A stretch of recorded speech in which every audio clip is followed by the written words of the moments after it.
V začetku bi najprej zaželel dober večer vsem obiskovalkam in obiskovalcem prireditev Mestne knjižnice Ljubljana. Nocoj je iz ciklusa soočenja predavanje Antona Komata z naslovom Ledene sveče v rastlinjaku. Nas bo zeblo ali nam bo vroče? Pomenljiv naslov.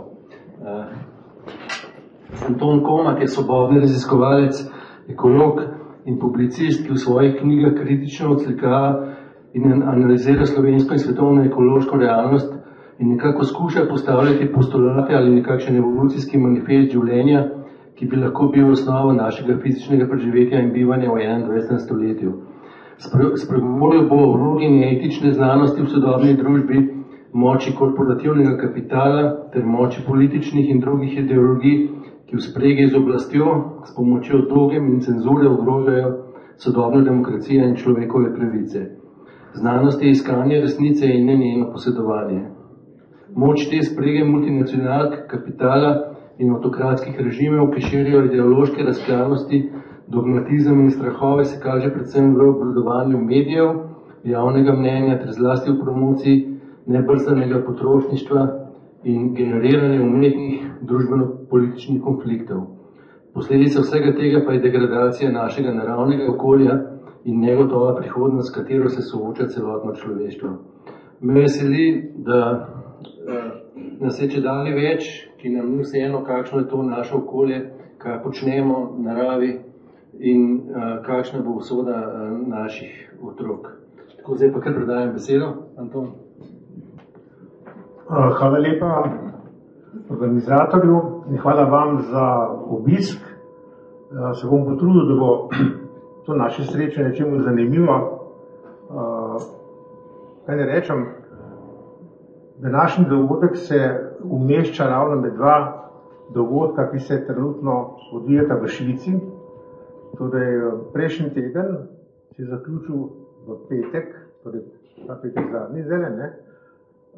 Se je zaključil srečanje, tajno srečanje WHO-ja, Svetovne zdravstvene organizacije, in jasno, možakarji, ki so tam sedeli, so se samo preselili po 2 dneh pauze, torej sobota pa nedelja, so se preselili v Davos, kjer se pa danes začenja spet srečanje, spet tajno, ampak to davoško srečanje čuva 5000 do zob oboroženih vojakov, torej specialcev. Torej vidimo, kako se počutijo zelo varni te kriminalci na globalni ravni.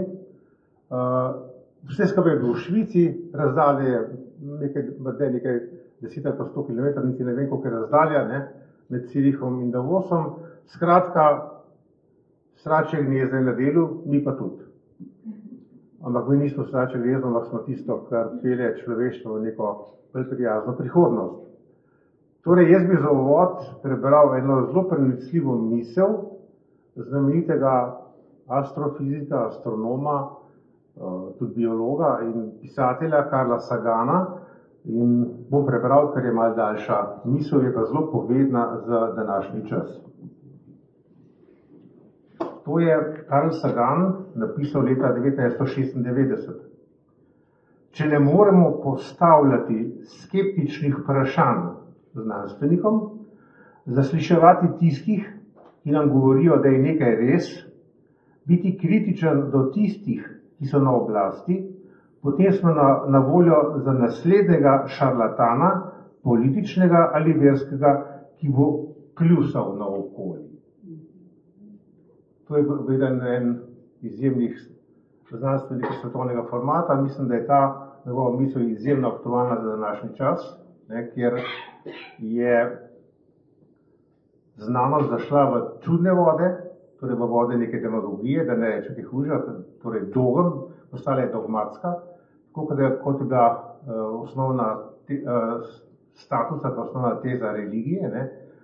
In to smo tudi videli, recimo kot primer sredi COVID krize, ne, ko smo bili deležni 2 leti in pol tega potvarjanja znanstvenih resnic, kjer je izjemna podobnost nekim religioznim dogmam ali pa znanstvenim dogmam, torej tistega, kar se je rekel, da je znanost pod grožnjo zaupajte znanosti, morate zaupati, to je bil ukaz. Ne? In zdaj pogledajte, pri cerkveni dogmi smo vsi že od rojstva grešniki, ne? Vsi imamo izvedni greh. Ne? Po dogmi COVID histerije vsi ste bolniki. Torej, vidite, tle smo bolniki, vidite, tam so grešniki. Zdaj jasno, pot naprej je spet dogmatsko tlakovana. Pri cerkveni dogmi moraš iti k spovedi, ne? Da se odrešiš tega dvoma v grehu. Pri COVID histeriji si mogel iti na test. Test je imel značaj spovedi. Če si bil pri spovedi, si dobil odpustek, ne si mogel nekaj oče naše pa Zave Marije odmolt, ne? Pri COVID-u si dobil pa karanteno, kjer si lahko v miru premišljal, koliko si grešil, ko si se okužil. Torej vidimo, da imamo popolno analogijo med neko versko dogmo, ki normalno v vsaki religiji so verske dogme, ker mora biti brez prizivne resnice, in neko dogmo v znanosti, ki to ni več. Da bi pa razvozlali to stran pot, se moramo večkrat premakniti v zgodovino in predvsem pa našo zavest, kako mi dojemamo dogajanja, tako vemo, da po medijih se širijo same laži, da imamo dejansko stanje, kjer imate unije, ki preverjajo, a je to res ali ni, te facts čertanje, ne, preverjalce resnice in da deluje na veliko cenzura s pomembno razliko, da je bila nekoč cenzura na nivoju države ali pa politične oblasti, danes je pa cenzura privatizirana. To je bistvena razlika. Ne pozabiti, da je danes cenzura privatna. Torej, radi privatni kapital.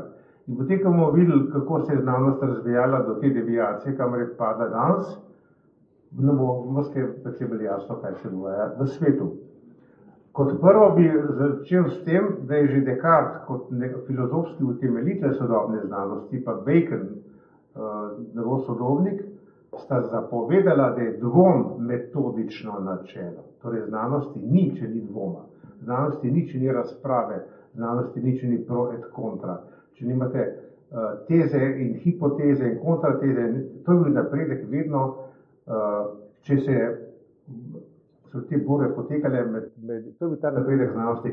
Če pa imate nekje dogmo, kjer se resnica zakriva z neko izmišljotino, z nekim narativom neke oblasti, ne, potem pa zadeva ni več znanost, potem preidemo v neko temo, v neko temo, dobesedno temo teme, kjer imamo na en način enoumje, ne, torej samo ena resnica je možna, ampak vi dobro veste, da je vsako enoumje vedno preide v brezumje in tega smo lepo tudi deležni z vrhovno mero.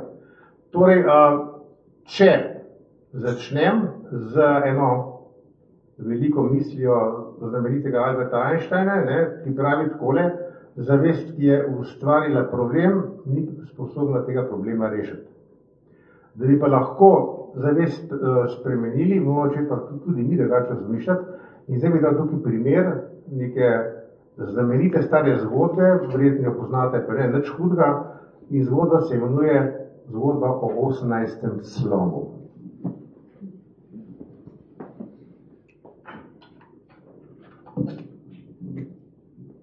Gre pa takole. Živel je mož, ki je imel 17 slonov. Ko je umrl, so njegovi 3 sinovi odprli testament oziroma poroko in v tej poroki so bili ti sloni razdeljeni po sledečem ključu. Najstarejši dobi 1/2, drugi dobi 1/3, najmlajši pa 1/9 od te številke 17 slonov. Zdaj jasno, ta delitev ni šla. 17 ne morate deliti z 2, 17 ne morate deliti z 3, niti z 9. In ko so bili pa te 3 bratje zelo prijatelji, da se ne bi kregali, so šli k Modrijanu, da reši to uganko. Kaj se zdaj naš oče heca z nas, da je takole uganko nam postavil po smrti, ali je hotel, da se spričkamo pa skregamo, pa ne kaj s temi sloni naredimo. In ta Modrijan je rekel tako, jaz sem pa samo enega slona, da tega zraven, zdaj imate pa 18. Zdaj pa 18 slonov razdelite po tem ključu iz oporoke in gre takole, polovica je 9, tretjina je 6, devetina je 2, poglejte, 17. Torej, mož je dal enega slona, problem je bil rešen in so slona vrnili nazaj temu Modrijanu. Torej, vidimo, da na način razmišljanja, kot ta zgodba od nas uči, je rešljiva stvar, rešljiva uganka, in pa z linearnim razmišljanjem nekega zahodnjaka, kamor tudi mi spadamo po izobraževanju, ostala popolnoma nerešljiva. Torej, vidimo, da je ta horizont, v katerem se naše razmišljanje giblje, treba podati, treba te omejitve, znotraj katerih je nastal problem, zato ki sem prej citiral Alberta Einsteina, ne, v tem smislu zavest, ki je ustvarila problem, ga ni sposobna rešiti, in moramo te mentalne omejitve podati, se sprehoditi po horizontu, ne, in opazovati, kaj se v naravi dogaja. Ne, torej vidimo, da nam bo narava vse odgovore dala, kajti v naravi so vse rešitve. Če pa mi ne vidimo, je pa to napaka naše znanstvene metode, ki je zelo šepava. Torej vidimo, da tale 18. slon je rešil veliko uganko in ugotovili smo skozi to, da je treba perfektno spremeniti naš pogled na svet. Da bi pa lahko to na en drug način še razumeli, pa povedal 3 zgodbice, čisto kratke, take povedne. Mi smo danes parkrat prehodili po kakšnih zgodbicah, ki so zelo ilustrativne. Kajti, veste, sedanja znanost, ki temelji samo na meritvah, pa na računanju, ne, pa na nekih mehanicističnih, redukcionističnih metodah, nas hitro zapelje, da naravo začnemo gledati kot neke številčne komponente, od številk do denarja, pa to kratek korak. In potem imamo mi hitro komodifikacijo narave, vse se preračunava, koliko je vredno, in zelo bo dele 3 zgodbice povedal. Torej, prva gre takole. Na pokrajini stoji en starodavni hrast, stojita mogočno drevo, pred njim stojita ekonomist pa ekologist. Torej, 2 nasprotna pola te družbe, ne. Ekonomist gleda na naravo, ekonomist gleda samo na denar in na kalkulacije, kot sem jih prej omenil. In potem začne ekonomist takole svoj predlog utemeljevati, ne. Torej, drvo je mogočno, ima ogromno lesno maso, če bi tole podrli, pa razžagali na deske, bi dobili hrastovine toliko in toliko metrov kubičnih, kar bi prineslo recimo hipotetično, dajmo rečeno, cifro 5000 evrov. Tole bomo iz kupiček dobili, ga naložili na banko in v banki nam mora obresti nanese še mnogo več denarja v nekaj letih. Po videnju ekonomista je usoda hrasta zapečatena. Zdaj pride pa ekologist, pa pravi, čak malo, to drevo ima ogromno ekološki sistem, drži zemljo, preprečuje erozijo, drži vodne mase v podtalju, Novo habitus nudi bivališče tisočem vrst živih biti, izloča kisik, absorbira CO2, gor gnezde živali in tako naprej. A veš, koliko je to vredno za naravo? Pa prav ekonomist. Jaz mi je to v številkah povej, koliko je to denarja, ne? Ekonomist pa to nima cene, pa nekaj rekel. Jaz se znam zračunati, dokler bom jaz računal, bo tako, kaj jaz rečem, hrast bomo podrli in dobili denar, ki ga bomo naložili v banko. Tako se odloča v tem svetu. Druga zgodba je malce podobna, ni pa čisto ista. Torej, pokrajino opazujeta agronom, zdaj imamo probleme s hrano, ne, in poet, pesnik. In agronom gleda tisto reko, ki vijuga po pokrajini, ki je vse obraščena z drevjem, pa z grmovjem, pa točke dreves, pa omejke, pa žive meje, pa tako naprej. In še dočak malo. Tole bomo mi vse podrli, reko uravnali v kanal, vsa grmovnica odstranili, da bodo traktorji lažje obračali, da ne bo ovir, ne, tudi reka bo regulirana v točni kanal, da ne bo poplav in tako naprej. Tole bo usoda te pokrajine. Poet pravi pa, koliko je to nekaj lepega, pa mi tle lahko pišemo pesmi, ode, hvalnice, te čudoviti pokrajini, a ti bi jo pa takole uničil. Je rekel, na prvem mestu je ekonomski učinek pokrajine, ti pa kar piš pesniki drugje. In je spet usoda pokrajine zapečatena. Zdaj pa še ena zgodbica, ki je zelo kratka, ki pa govori o tem, če stremo številkami, pa z samim računanjem v neke pojave, bomo dobili takole štorije, kot se dogaja v bolniški sobi. No, sta bila dva pacijenta, oziroma sta dva pacijenta, en je glih kar umrl, druga pa visoka temperatura, pa ima hudo vročino. Ampak povprečna temperatura obeh je čisto v redu. Tako nam matematika uči, ne?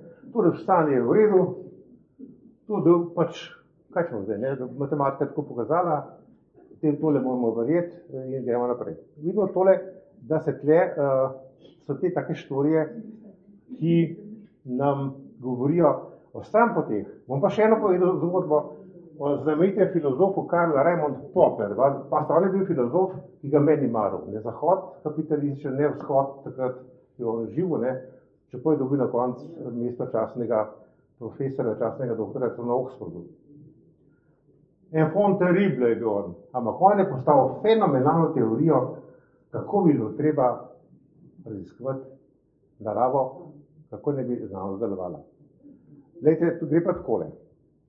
Če mi raziskujemo nek pojav, uporabimo pozitivno empirično metodo, torej nabiramo tiste dokaze, ki bodo podpirali našo hipotezo, ne?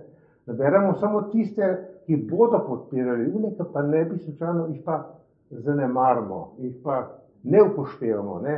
Ker nam je važno, da podpremo našo tezo, našo hipotezo, ki jo mora potrditi, potem moramo to objaviti za znanstvene publikacije in tako naprej. Ne? Torej vidimo, da to lahko do fatalnih napak pripelje. Še ena zgodba od Popperja. Živel je zapit filozof in je mu vsak videl mačka. In njega je zanimalo, da ugotovi, odkje njemu ta maček. Ne? In ker je bil pravoveren metodologist v znanosti, si je napravil metodo, napravil si sistem in rekel takole, vsak dan bom pisal, kaj sem spil, na koncu tedna bom pregledal zapiske in bom do nekih sklepov prišel. In kaj je on bral v nedeljo? Ponedeljek viski z ledom, v torek činar z ledom, v sredo Campari z ledom, četrtek vodka z ledom in tako naprej. Aha, je rekel, led. Led, vsak dan sem mu led, torej voda povzroča mačka. Bom nehal piti vodo in bom zdrav. Metoda je perfektno pravilna. V znanstveni metodologiji nič ne manjka.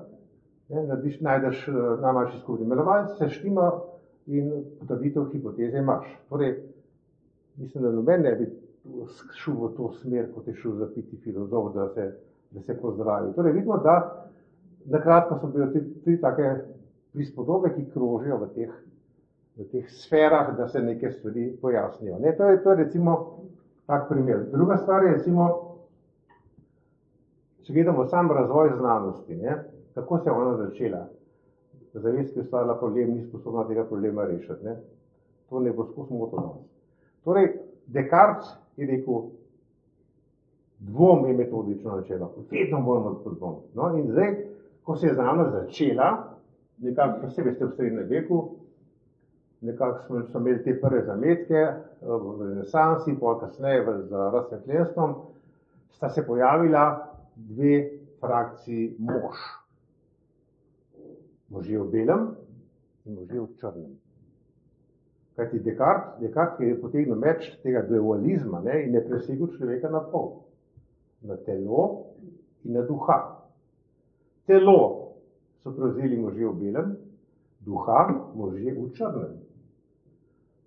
Možje v belem so se imenovali zdravniki, ne, so skrbeli za telo, možje v črnem so bili duhovniki, so skrbeli za dušo in so rožljali s ključi od nebeškega kraljestva za tiste, ki so bili pridni. Kdor pa ni bil priden, je pa čakalo pečenje v večnem poklu. Torej vidimo, da imamo dva skrbnika za telo in za dušo, ne, ki sta oba govorila latinsko. Čim manj razumljiva preprostemu ljudstvu, ne, torej treba se bo odmakniti, treba se malo prevzdigniti proti bogovom. V črnem bežitak edini bi rekel, sposobnost ali pa mandat, da se pogovarjati kar z Bogom gor, ne, on je mu dobesedno povezave s Petrom pa z nebeškimi vrati, ta je pa bolj krmaru okrog groba ali pa ne v grob jeti, ne. Na koncu vidimo, da imamo tudi še eno štorijo, Dajmo to ilustrirati, da spet novo zgodbico. Umrl je znameniti bogati mož, ne, in gre sprevod čez hribe in doline, ker Britov je precej daleč, ne, in ta detec se zbudi v trubi not, ne, začne razbijati, ne, ko so nori, kje pa so zdaj, ne, in potem trugo odprejo, jasno, tam je šel duhovnik je bil ta prvi, ne, pa še njegov zdravnik oseben v tem sprevodu zraven in tam možakar je začel tudi, dajte me, a se zmešam, pa šte, ne boste zdaj, res pokopali, pa vam je, ne, je rekel duhovnik je bil prvi, ne, pardon, a pa zdravnik je rekel, jaz sem podpisal mrliški list, ti si uradno mrtev, ko se pa greš? Duhovnik je pa rekel, jaz sem te dal v svet ole in sem ti dal popotnico do nebeških vrat, tišina. In so ga zabili in pokopali, kot se spodobi. Ne? Torej, vidimo, če mož v belem, pa mož v črnem sta povedala svojo resnico, ki je zapečatila usodo tega nesrečnika, ki se slučajno v drugi zbudil. To je zdaj prispodoba še nadaljevanja teh štori, ki jih imamo. Zdaj, jaz sem sam razvoj znanosti, je zelo pomembno, mi moramo jeti skozi to, ne, da bomo videli, ki smo danes. Možje v črnem so normalno peljali svojo zgodbo naprej, ne, ampak če gremo zdaj srednjeveško državo, bomo takole videli, v prvi ligi moči je bila fevdalna država, pa cerkev, ne. V drugi ligi moči je bil kapital, ki je bil še na nivoju nekih delavnic ali pa cehov in jasno znanost, ki je sploh še ni bilo, praktično. To so bili neki prvi prebliski, nekaj, kar ne bi znanost bila. Tale zadeva je laufala do francoske revolucije. Ne? V francoski revoluciji se je pa nekaj zelo pomembnega zgodilo. Cerkev treši v drugo ligo moči, gor se dvigne znanost, pa država, kapital je pa še vedno tlele nekje. Torej imamo zdaj povezavo države in znanosti. Ta sprega po francoski revoluciji, ne, je nastala sekularna družba, je cerkev ni več državna vera, ampak je šla na svobodno izbiro posameznika, ampak znanost pa država sta se pa spajdašli. Država je dala znanosti mandat, da vodi šolstvo, ne, poučevanje, opismenjevanje ljudi, osnovne šole, srednje šole, fakultete in tako naprej. Znanost je pa s svojim znanjem dala državi kaj? Moč. In se rodila znanost zaradi moči, scientia propter potentiam, ne, kot pravijo Latinci, z enim poudarkom, ekstra scientia nulla salus, izven znanosti ni znanja. Samo mi imamo znanje, mi smo posvečeni, da znanje širimo. Torej vidimo, da imamo tle to sprego države in znanosti, ki je super uživala medsebojno, bi rekel, simbiozo do tega vrha, ki je bilo nedvomno v koncu druge svetovne vojne, ko je ameriška država zaprla okrog 120 fizikov v Los Alamos z edino nalogo, da naredijo atomsko bombo. Imeli so neomejeno denarja, naredite bombo in naredili so dve. Poznamo finale, Hirošima, Nagasaki, to je bil spomenik. Atomska bomba je bil spomenik sodelovanja države in znanosti. Ne etično, normalno, ne.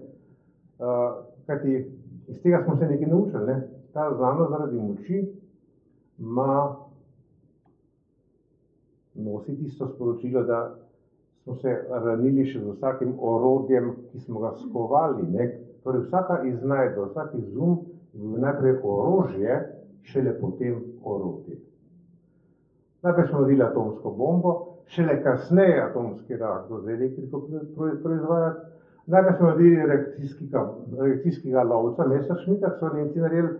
Šele kasneje smo imeli potniški avion, smo se vozili po svetu na reaktivni pogon, ne? In tako naprej, in tako naprej. Vidimo, da je najprej bila zloraba in šele potem, ko smo se ranili, smo vsi skušeno ugotovili, da pravzaprav smo ga polomili, da je boljše uporabiti znanstvene dognanja za miroljubne koristi ljudstva. Potem se pa nekaj zgodi. Potem pa tale kapital je bil na nivoju nacionalnih držav. Preraste v multinacionalne korporacije. In rukne državo dol. Imamo kapital plus znanost, država je v drugi ligi moči, pa spodaj še cerkev, ki tako je obtičala tle, kaj je. A vidite zdaj, kaj je najbolj nevarna sprega sodobnega sveta, je povezava multinacionalnega kapitala, ki si je kupil svojo znanost. Ampak ta sprega je razbila znanost na 3 dele. Boste pozorni, s tem se boste srečavali v vsakdanjem življenju in se srečujemo vsi. Tisto, kar mi smatramo, da je še ta prava znanost, je ta akademska, ki se poučuje na univerzah. Ne? Vemo, da je ta podhranjena, da je primanjkuje denarja in tako naprej, da komaj da životari. Korporativna znanost je tista, kjer so korporacije kupile najbolj sposobne mlade študente in študentke, že v srednjih šolah jih financirajo in potem na fakultetah, jih utovorijo v svoje privatne laboratorije, kjer imajo nalogo čim prej nekaj odkriti, da mi patentiramo, komercializiramo po načelu profit nam, posledice ljudstvu. Da smo doživeli te stvari zdaj na veliko. Kako se je na račun tega služile ogromne denarje, da se je ustvarjala nesreča in da se je iz nesreča služili. Torej, to je teorija doktrina šoka, kot je Naomi Klein lepo obdelala. Torej, vidimo, da so multinacionalne korporacije si kupile znanost, potem imamo pa še en del znanosti, ki ga tudi poznamo, ne? In se mu reče ekspertokracija. Glejte, če en koruptivni politik hoče nekaj speljati, ne? Neki politični projekt in da bi prepričal ljudstvo, potem rabi 4 ali pa 6 ali pa 10 ali pa 2 podpisa nekih doktorjev znanosti, ki s svojimi podpisi garantirajo, da je ta odločitev znanstveno brezhibna. Tem prodanim dušam, to za en honorar, jasno se to podpiše vedno, ne, se reče ekspertokracija. Vse mi smo imeli čudovito ekspertokracijo v te znameniti komisiji pri COVID, ko so odločali, kdaj bomo zaprti, kdaj bomo imeli policijsko uro, kdaj bomo okoli hodili, kdaj bomo in tako naprej. Seveda, to so bili ekspertokrati, to ni imeli veze znanosti, ni imeli. Kajti jaz sem nekoč z nekim od teh modelov govoril in je tako rekel, ne, Slovenija je tako majhna, za 50 000 evrov ne podpiše nič, za 500 000 pa karkoli. No, to je ta podoba visoko etičnega znanstvenika, ki prodaja svojo dušo hudiču. Jaz temu pravim faustovska pogodba s hudičem. Ljudje pozabljajo, da hudič pride po dušo pa na koncu. In da tudi donese. Torej vidimo, da smo mi imeli probleme z določenimi strupi, ki so, zdaj imamo akcijo v Sloveniji, da se prepove glifosat, ne? Da se ga spet podaljša za 1 leto. To je popolni strup, metabolični, to kot ilustracijo povem.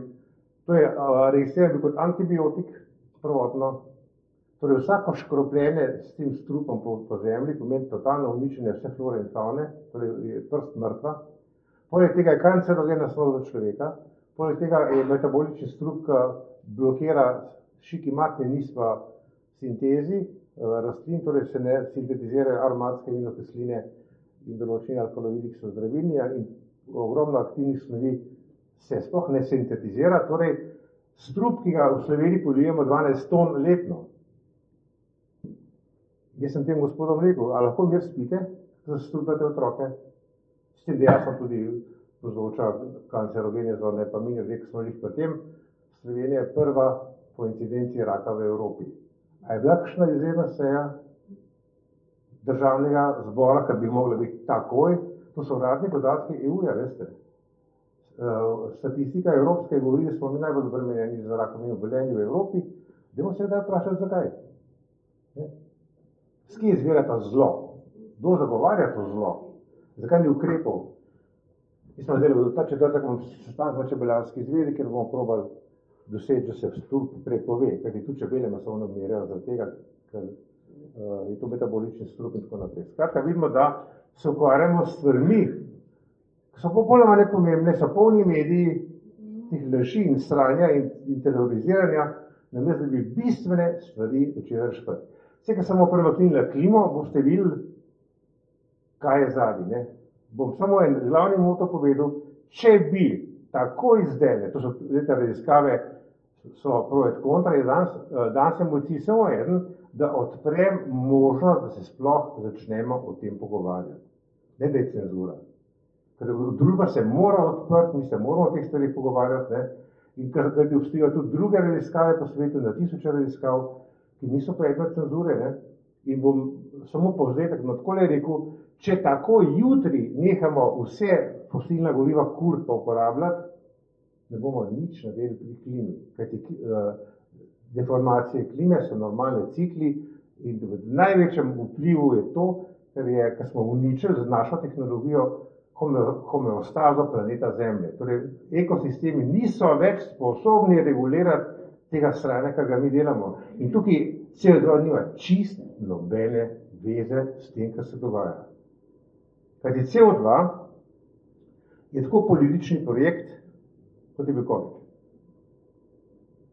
Nastal je v času Margaret Thatcher, velike predsednice Anglije, ki je skupaj z Reaganom uvedla neoliberalni sistem in uničila ono zdravo ekonomijo, ki je bila takrat v Evropi še do takrat. Ne?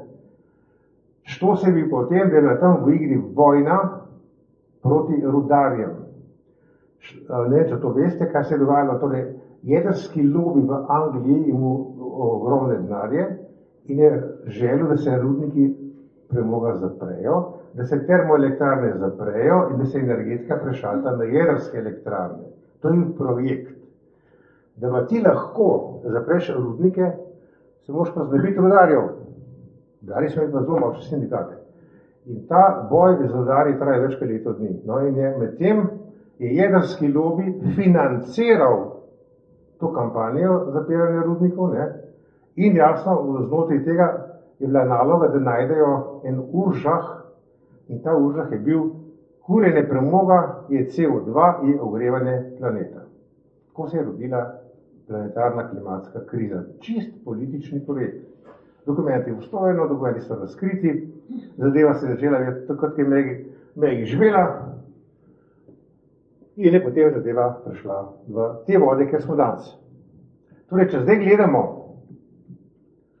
se zdaj preselimo na naravo, moramo nekaj vedeti. Narava vedno deluje takole, gledajte.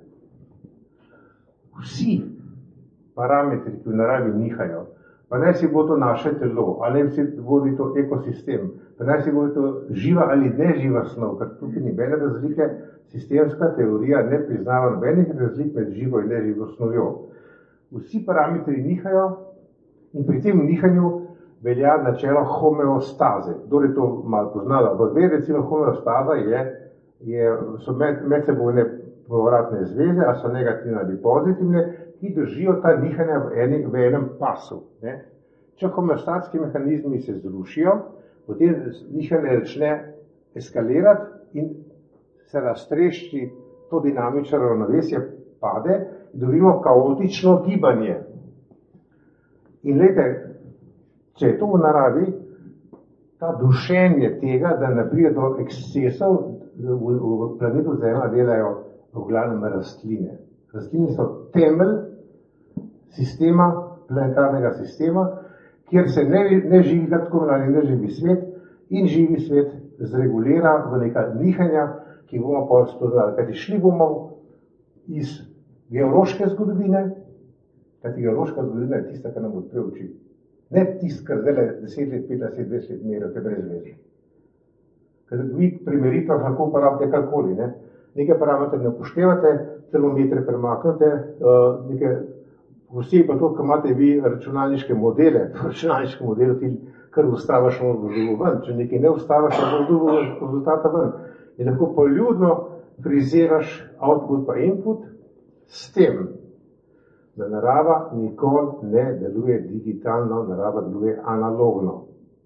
Zato so vsa bluzenja, ki zdaj te dobesedno idioti, to vse okrog po svetu, te, ki so delali v Davosu, da bomo mi priključeni na kompjuterje, naši možgani, glede, nemogoče, kajti digitalni sistem ne more biti povezan z analognim, možgani delujejo čisto na drugi način, kot so kompjuterji, tudi povezava je nemogoča. Vidimo, da gre za neko veliko prevaro, ki ima zadnji neke druge dimenzije, lahko tem kasneje kdaj drugič se pogovarjamo. Torej vidimo, da so ta nihanja bistvena. Ne? In v naravi imamo še eno pravilo, torej poleg teh sinusoid, je podobnost preko meril. Če bi zdaj mi povečali recimo tale del, ki je padajoč, pa bi povečali, bi spet dobili sinusoide te notri. Če bi mehen delček te sinusoide spet povečali, bi spet dobili sinusoido. To je pomembno vedeti zato, ker tako delujejo vsi organski sistemi v našem telesu, vsi organi in karkoli imamo. In tudi pri klimi imamo to podobnost preko meril. Torej, če je to dolgoročen cikl, s katerim pol videli, da so te dolgi cikli ledenih dob, pa interglacialov, potem imamo vmes 1000-letni krajši cikl in 400-letni cikl, ki vpliva na našo civilizacijo, na vzpon in zaton kultur. Pošli pa skozi čas, pa bomo točno videli, kako je ta 400-letna perioda, kako so vzponi in padci v naši zgodovini.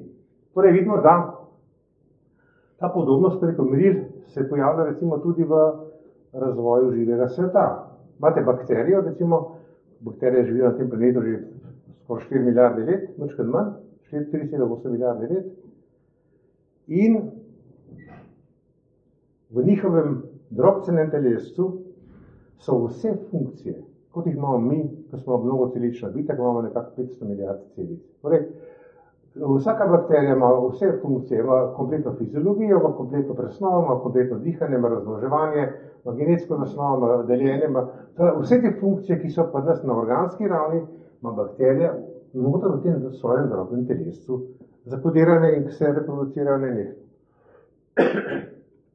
Zdaj jasno, kaj tega prostora evolucijsko v tej mali bakteriji zmanjkalo, so se bakterije združile in za simbiozo naredile prve celice. Torej, če vidimo zdaj v celice, imamo spet bakterijska telesca noter, kot so mitohondri, kot so plastidi, kot so centrioli in tako naprej, Golgijevo telesce. Vsi te organele so v bistvu bakterije, ki so se združile in so se v simbiozi formirale prvo celico. Ko je bila celica napolnjena, evo ti skok evolucijski na mnogo celična bitja do nas. Torej vidimo, da je narava vedno podobnost preko meril dela, torej vedno se ponavljajo stvari, ki so izjemno uspešne evolucijsko. Tudi vidimo, da je recimo fotosinteza, da imamo temeljni pigment fotosinteze, recimo klorofil. In ko je narava evolucijsko dizajnirala dihanje, je samo zamenjala želez z magnezijem, pa imamo hemoglobin in deluje kot dihalni pigment. Torej vidimo, da spet je ista rešitev, ki se ponavlja na drugi način. Ok, zdaj, če gremo gledati geološko zgodovino. Jaz sem prej rekel, da so, če gledamo ali na vzponu ali na padcu, da spet dobimo, če to povečamo, spet dobimo podobnost preko meril. Zdaj gremo pa na CO2. Grozovit, uničujoč, fantomski, pošastni plin, brez barvina gusta trava, ki nas bo ubil veliki genialec Biden, je rekel, čez 12 let smo vsi mrtvi. Jaz takem dementnem tipu, mislim, bolj zdaj tih, ampak ok, ne še govori, dokaj lahko, še govoriti pozavo ga bo odnesel nekam drugam. Torej vidimo, da še 12 let, tako da veste, če ne bomo CO2 uničili, bomo šli s tistem drugo, pa sem tam zadnji ne bo duhovnika, pa doktorja. Ok, gremo zdaj mi v ta ciklus.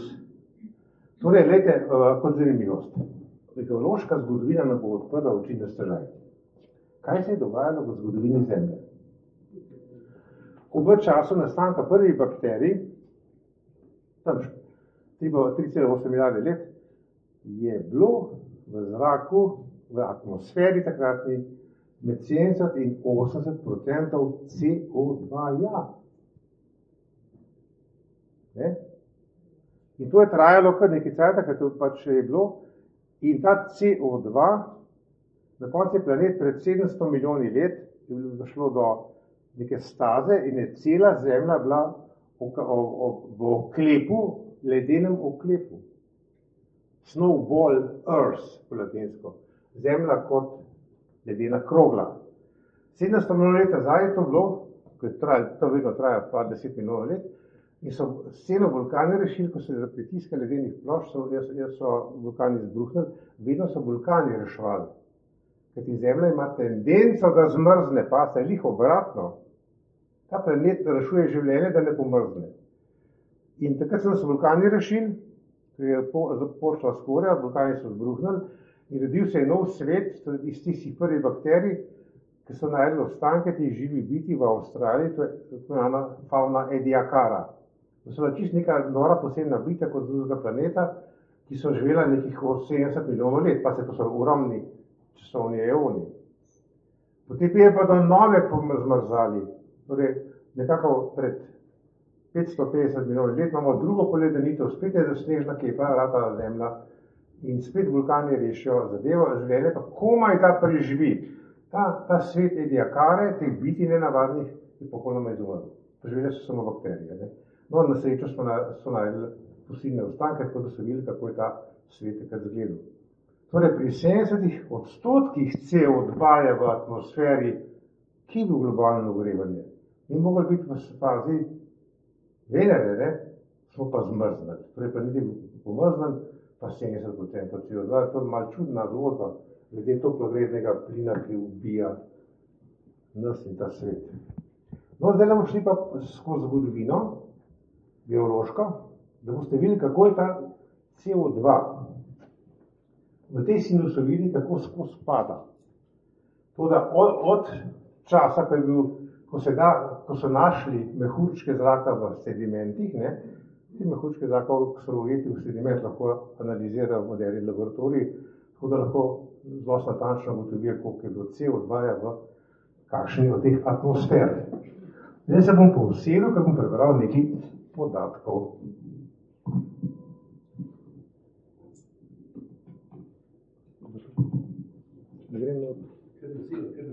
Tako. Ok, hvala. No, zdaj smo prišli pa do tega le.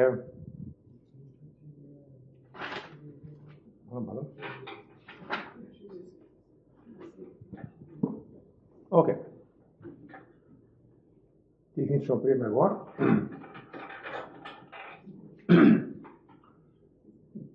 Recimo, to Zemljo kot ledeno kroglo smo obdelali, smo videli, da se so vulkani rešili in tako naprej. Zdaj gremo pa naprej, kaj se je dogajalo, ko je živi svet se obnovil. Pa gremo takole. S poudarkom, da je CO2 skozi pada do današnjih dni, ko je najnižji v geološki zgodovini. Torej, nam skozi grozi zmrzniti in življenje rešuje to zmrzalo. Zdaj bomo videli pa podatke. Torej, v Devonu pred 495 milijoni let 15-krat več CO2 kot danes. Gremo geološko naprej. Takrat rastline niso imele listov, ker je bilo dovolj CO2, da so ga absorbirale skozi stebla. Ko je CO2 padel na 10-kratno koncentracijo, rastline poženejo liste in montirajo listne reže, ki lovijo CO2, da poteka fotosinteza. Torej vidimo, da življenje rešuje sceno, kot je bila. V karbonu imamo ogromne gozdove, praprotnic, preslic in tega naprej, iz tega izvira pač črni premog, ki ga imamo. No in je takrat je bilo 10-krat več. Ko CO2 nadaljne začne padati, se listi povečujejo. Bolj je CO2, večji so listi, da je več listnih rež, da to več CO2 rastline zajamejo. In tle kot zanimivost, ni vir CO2 zrak, kot naši paničarji, torej klimatski paničarji trobijo, ampak so listne reže vse na spodnji strani listov, torej vir CO2 so tla, ne zrak. V tleh je največ CO2, zato je fatalno, katastrofalno so posledice industrijskega kmetijstva, ki uničuje živostal, se pravi glifosat, ki ubija vsa živa bitja. In potem imamo, jasno, emisije vsega tega zemlje vode. Zdaj še ena štorija, glede kako življenje regulira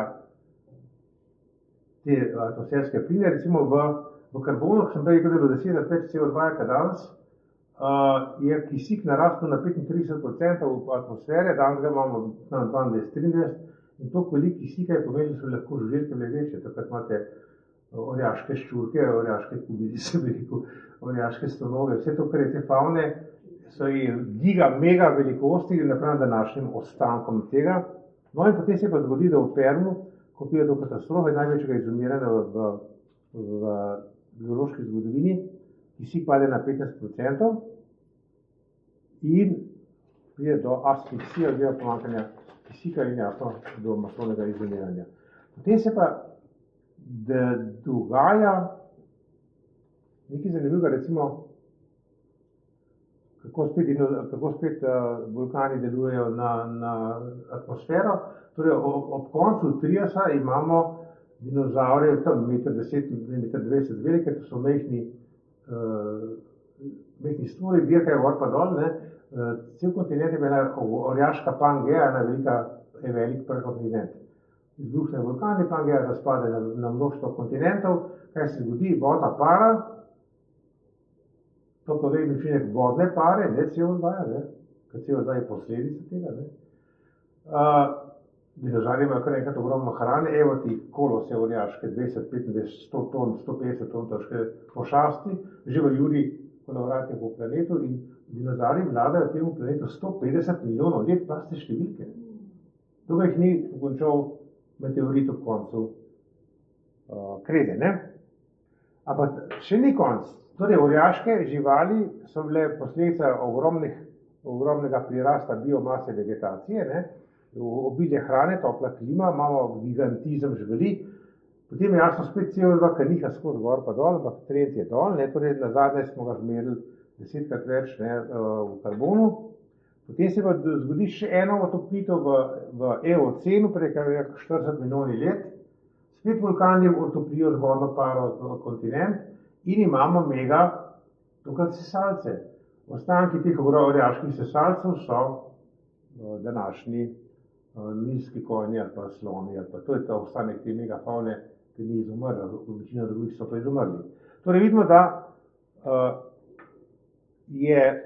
zadeva se dramatično lahko ponavlja. Torej, vsa ta nihanja se dogaja, vedno so vulkani tisti, ki dvignejo temperaturo, za dviganje temperature sledi CO2, ki izpareva iz oceanov, kajti oceani so največje skladišče CO2. Tako.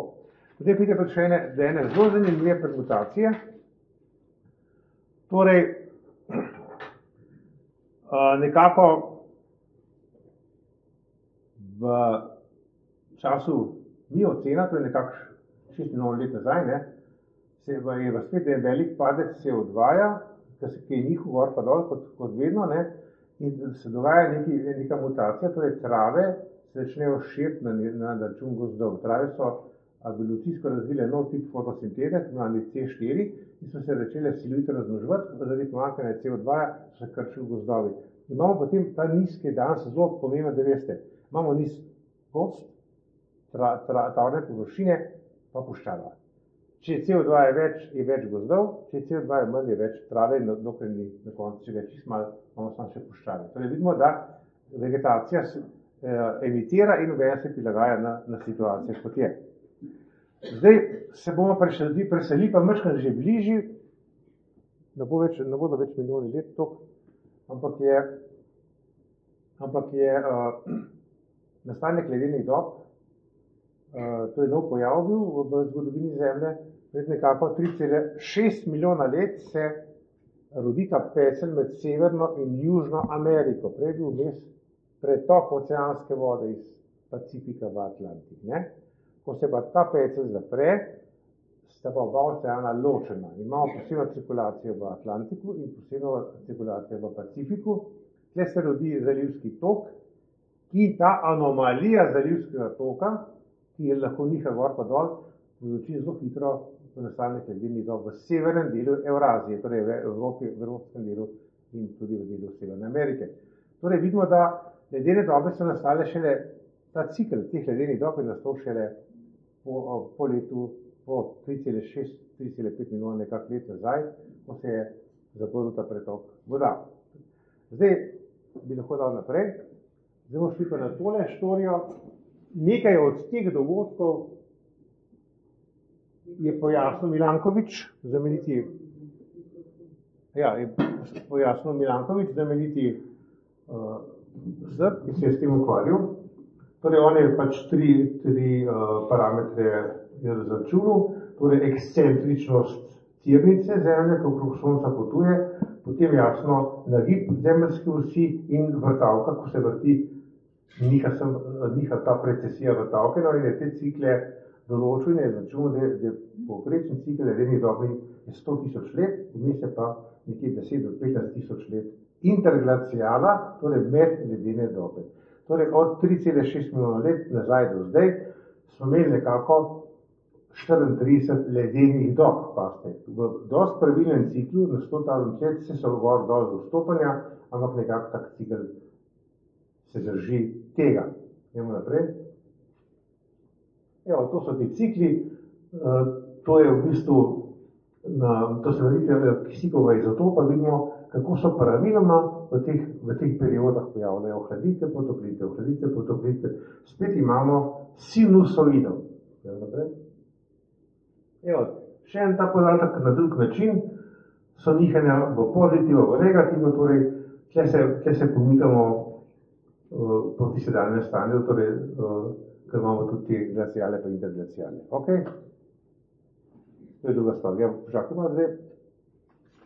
Torej, tle smo prišli nekako do ledenih dob in prišli smo že blizu pojava človeka. Zdaj pa bomo prišli, če imamo tle 100 tisoč letni cikl, glacialov pa 10-15 let interglacialov vmes. Potem bomo zdaj prišli na ta krajši cikl, ki je znotri teh nihanj, da smo rekli, če smo podobno prekomerili, imamo pa 400-letni zgodovinski cikl, ki je pa dosti zanimivo natančen. Zdaj, če gremo te podatke skozi na brzino, bomo videli takole. Recimo, če gledamo, še nekaj naprej. Zdaj pa še dolje zgodovinske. Še malo naprej. No, če zdaj gledamo ta zgodovinski del, potem bomo šli pa takole, lejte, približno 400 let je ta cikl otoplitve, potem imamo pa spet cikl ohladitve, približno 400 let. Vzpon Rima, torej vedno so civilizacije imele vzpon, ko je bila otoplitev. Rim, torej ta antični Rim, Rimljani, po domače povedano, so imeli ta razpon 400 let, torej od 100 pred našim štetjem pa do 300 našega štetja je bil ta toplotni, dosti močen toplotni maksimum in v tem obdobju je rimski imperij zrastel, postal je močan, je ekspandiral, je koloniziral praktično ves takratni svet. Potem se pa nekaj zgodi, potem pride pa nov cikel ohlajanja. In ta ohlajanje je bilo dosti hitro. Zgodovinski viri govorijo, da točno konec decembra leta 406 je zaradi strahovite lakote na severu Evrope Rim prečkalo okrog 100 tisoč Germanov. Zaradi lakote. Torej, ženske, otroci, moški, starci, vse vojska, vse, kar so imeli, so udarili na jug, da so se, ker je bila strahotna lakota zaradi ohladitve. Gre za živi dokaz, kaj ohladitev pomeni pri prehranski varnosti nekih narodov. Torej, cela severna Evropa je dejansko zaradi mrazov umirala. In ta udor na jug ni bil zato, da bo plenil pa uničil Rim, ampak enostavno zato, da so preživeli. Torej, ta zmrzal je trajala od leta 400 do nekako do leta 800, pa imamo začne nov ciklus otoplitve. Vmes od leta 400 do leta 800 imamo dobo, kako pravijo, Dark Ages, doba brez zgodovine. To se ne dogaja.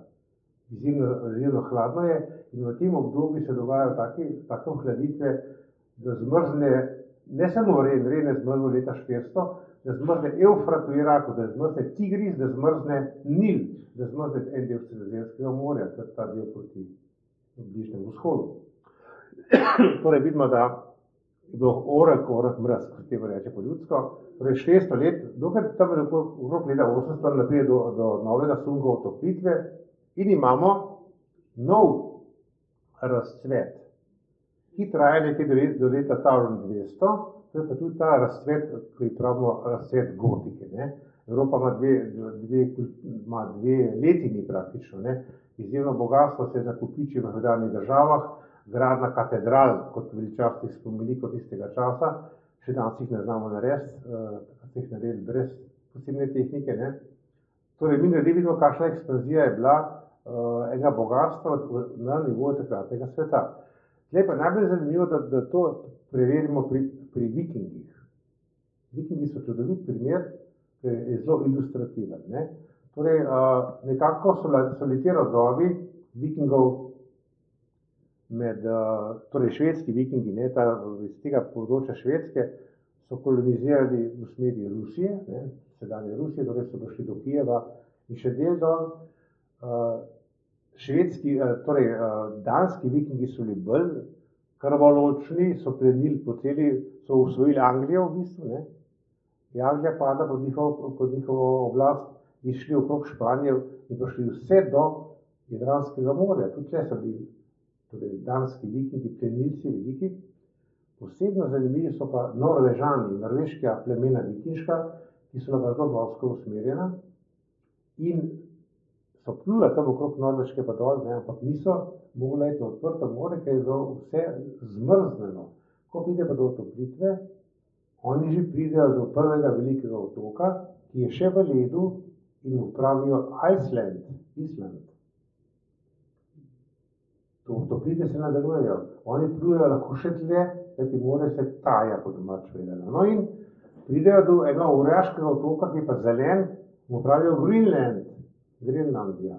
In ga kolonizirajo. In tam gore je živelo okrog 3000 ljudi, imeli so naselja, pripeljali so si ovce, krave, pse, mačke, vse kar je bilo, zajce, kure, kako so rabili. In ta kolonija je uspevala praktično do ohladitve. Kajti danski kralj jim je obljubil, če se prekrstijo v kristjane, ker so bili pogani, da bo vsako leto poslal eno ladjo najbolj nujnih potrebščin, predvsem železa, ker so ga rabili za kovanje orodja in orožja.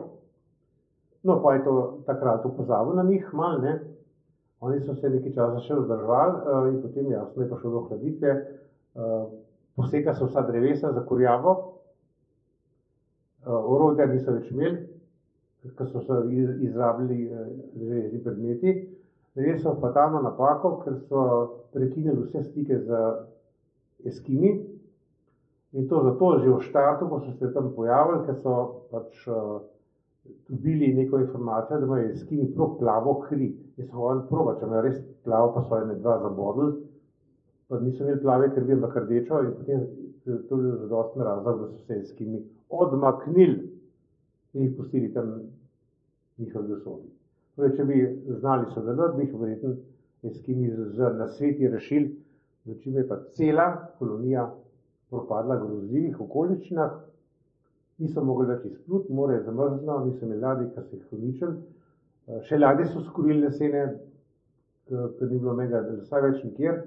In na koncu, ko so Angleži nekje tam leta okrog 500 pa še nekaj slučajno odkrili še enkrat Greenland, ne, najdel ogromno kosti in goveda in psov in mačkov in so vse to pojedli. In na trgu edinega velikega mesta gor je bilo eno samo koste moško, torej človek je zadnji umrl, se ni mogel pač pokopati. Ne. To je taka tragična zgodba. Zadnji nepokopan prebivalec Grenlandije je končal sam. Ne. Zdaj, med tem časom, ko je ta ohladitev bila od leta 1200, zdaj moramo pa nekaj bistveno vedeti. Od 800 do 1200 nekako 400 let, od 1200 imamo potem to srednjeveško hladno obdobje spet, ne, znamenite slike, ko Holandci drsajo po zmrznjenih kanalih, ker tega nikoli ni bilo prej in tako naprej. No in je jasno, vmes je prišlo še do teh dogodkov z velikimi izbruhi vulkanov. Zdaj pa par datumov povedal, da boste videli občutek, kako vulkanske erupcije fenomenalno vplivajo na spremembo klime. Torej, Ti klimatski begunci, ki je rem pomrznil pa zaradi mraza na severu, ne, to smo že pojasnili, so to klimatski begunci zaradi lakote na severu. Ko se je to nadaljevalo od leta 406, pomlad leta 536, je bil dobesedno zaradi sončnega minimuma je sonce potemnelo, torej sploh dni ni bilo več. Ni bilo več dan, pa noč je vse mrak. Torej, celo leto je bil svetloba, tako kot popolne sončne mrko, ampak to je trajalo nekaj let. Ne. Torej, vidimo, da kaj je ta vulkan naredil. To je takrat izbruhnil Ilopango v El Salvadorju, to je bil super vulkan, orjaški vulkan. Podatki so še danes normalno, ko zadeva miruje, kaldera široka 17 km, stene 400 metrov globoke, torej in jasno približno 270 kubičnih kilometrov materijala je bilo izbruhnega in tako naprej. To je izjemna erupcija, vse do stratosfere gor. No in ta pepel je izbruhnil, ki je zatrl sončno svetlobo, ampak jasno je tudi bil izbruh vodne pare. Torej, je ta vodna para, ko so vulkani izbruhali, začela segrevati, omogočila segrevanje planeta, ne, prišlo je do toplotnega učinka. In kaj se je zgodilo? Razširili so se orjaški gozdovi. Torej, vidite, kako je to vse povezano med sabo. Torej, vulkani, vodna para, CO2, gozdovi. Ki CO2 je več, je tudi eksplodirajo gozdovi. Ste prej bili, če CO2 je manj, se gozdovi zožijo na račun travinja in potem do puščav pride. Ne? Zdaj, ti orjaški gozdovi so bili pa pojem nekih strahov, nekaj gosti je vedno neko področje strahov. Nas spet izgoda delajo strahove, se veste, kaj se širi, gosti je pokrajina groze, imamo borelijo, imamo steke lisice, imamo volkove, imamo medvede, imamo kače, imamo, torej ne v gost, ne raj doma sete z računalnikom, pa tipkite, ne, da ti gost je mesto pogube, ne, torej vidimo, da se tu ponavlja. Ampak takrat, ker nisem imel kam drugam zajeti, razen bi doma, so šli pa v cerkev, kajti duhovnost je zelo razvila v tistem času in tudi vemo, da takrat v tistem mrazu smo mi dobili krščanstvo, naši poganski predniki v tem prostoru. Ne? Irski menihi so pokristjanjevali, Franki so dali pa ogenj in meč, da so pokorili neposlušne črtomere. Ne? Torej vidimo, da so te vulkanski izbruhi se nadaljevali pa še naprej. Ne? Recimo leta 800, ko sem že prej omenil, je bila solarna aktivnost na višku, se je začel tisti Dark Ages topiti. In potem jasno, pa sledi ohlajanje. Tam 257 imamo orjaški vulkan Somalas v Indoneziji, potem imamo še en super vulkan tam 453, Kuvale na Vanuatuju in Laki v Islandu eksplodira. Torej imamo celo serijo mogočnih vulkanskih izbruhov. Tako da recimo vedno pa sledi temu klimatska nihanja, sledi tudi poplave, suše in tako naprej. Imamo čudne čase, ki so zelo nevarni, se imenujejo poplave, suše in jasno, če se je takrat razvilo pokristjanjevanje poganov, imamo pa zdaj lovne čarovnice, spet so nekdo je kriv, za tako stanje, za te nesreče. Danes imamo druge čarovnice, danes imamo nevidni virus, imamo grozovitega Rusa, pa imamo še nevidni CO2. Vidimo, da včasih imamo čarovnice, zdaj imamo nevidne zlodeje, ki nas bodo uničili. Ker smo v tem trenutku še 12 let, pa smo vsi mrtvi. Jasno, da se pojavi tudi 30-letna vojna, ki je tudi opustoši, pa črna kuga, skratka, evropsko prebivalstvo je zdesetkano. Končna faza te male ledene dobe, ki je nihala gor pa dol, je bilo leta 1815. Posledično pa 1816 je bilo leto brez poletja. Zanimivo, takrat je tudi Napoleon padel. Tudi vpliva na vojaško konfiguracijo sveta. To je nekako od leta 1850, imamo pa otoplitev do danes. Novih 400 let, ne? Nekako se nakazuje. S tem, da tista golfija, tista hokejsko palco, ko se spomnite, tisti film Nobelova nagrajenca z ne vem kva, zakaj ti dobil Nobelova nagrada, meni je jasno, debele drži. Tista hokejska palca je samo zelo nastala, ker niso upoštevali niti srednjeveškega toplega obdobja, kada ga ni, niti tega, da se je v bistvu začelo že segrevanje v leta 1850 naprej, ker do konca tega malo ledene dobe podaljšane, in da je dejansko nenehni počasni dvig in da je ta CO2, zdaj pa boste pozorni, ki je danes 410 ppm, to je part per milijon, ne? V trenutno v zemeljski zgodovini ga je najmanj praktično bilo 385, zdaj je mrčka narastel na 415-410 in se bomo mi skuhali, mi bomo umrli, mi bomo v ekonom loncu končali, čez 20 je konc sveta, paste. S poudarkom na to, da je fotosinteza se maksimira, ko je CO2 vsaj 1200 ppm, torej mora biti vse 4-krat večji, da imamo najbolj krasen zagon fotosinteze, da imajo rastline največji prirast. Zato tudi tisti, ki imajo rastlinjake, ne, vbrizgavajo, spuščajo CO2 v rastlinjak, da dvignejo koncentracijo, da povečajo fotosintezo prirast rastlin, da povečajo prirast biomase. Torej, mi bi rabili, če hočemo svet ozeleniti, 1200 ppm. Ne pa tuljo, zdaj pa 410 se bomo skuhali. Kajti, nekaj morate vedeti, da ko pade CO2 pod 220 ppm, se ustavi fotosinteza. Pa ni več heca. Če se bo fotosinteza ustavi, že prej bo pa, če bi še najdalje padal, gledajte, sem prej omenil, mi o tem pa teh 8 milijonov let, ko so se trave tako razširile, ne, pa smo dobili pol savane v Afriki, pa smo dobili tole pampe v Južni Ameriki, pa smo dobili ne Zajgo. Stepe so v Evraziji, so stepe, kaj je gost.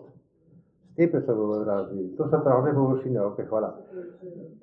Stepe pa prerije v Severni Ameriki, torej vsaka celina ima posebno ime za te orjaške travne površine. Ampak te orjaške travne površine so nastaje takrat, ki se je gost umaknil, za pomankanje CO2. Ne? In zdaj trenutno, ki je CO2 mrčkan se popravil, ki je šel z 380-410, se je začel počas gost širiti. Torej, v glavu po tej podsaharski Afriki, v tem delu, je vedno več gozda, hvala Bogu, torej puščava se je nehala širiti. In tudi jasno travne površine so se začele krčiti. Torej, je to najboljši način, da ozelenimo planet. Tukaj, če v rastlinjaku vbrizgavajo ali pa spuščajo CO2, da dvignejo fotosintezo. Jaz sem hotel samo povedati, to je nauk tega mojega nareka danes, ne? Torej, dogajajo se klimatske spremembe, seveda se dogajajo. Planet se seveda rahlo segreva, ampak več ne bo grozljivo, da ne bo umrl. Ne? Samo v ciklu, da je temperatura se počas dviguje, ko se že veliko krat dvigovala, pa padala gor pa dol, ne? Ampak to nima nobene veze s CO2-jem. CO2 pa nima nobene veze s fosilnimi gorivi. Kajti pošteni izračuni so pokazali, tudi če tako nehamo kuriti vse pline, pa nafte, pa benzine, pa kar imamo, bomo še vedno imeli klimatske spremembe. Nič ne bo pomagalo. To je politični projekt, pa sem že prej rekel, je nastal pod žeslom Margaret Thatcher v Angliji. In tako, kot so COVID zlorabili, vemo, kaj se je dogajalo, ne? A je danes kdo odgovarja za to trpljenje teh ljudi, za zapiranja, maltretiranja, žalitev, prisilevanja, zdaj porast smrtnosti izjemen pri cepljenih ljudeh v celi Evropi in tako naprej. Skratka, vidimo, da je noben odgovarja.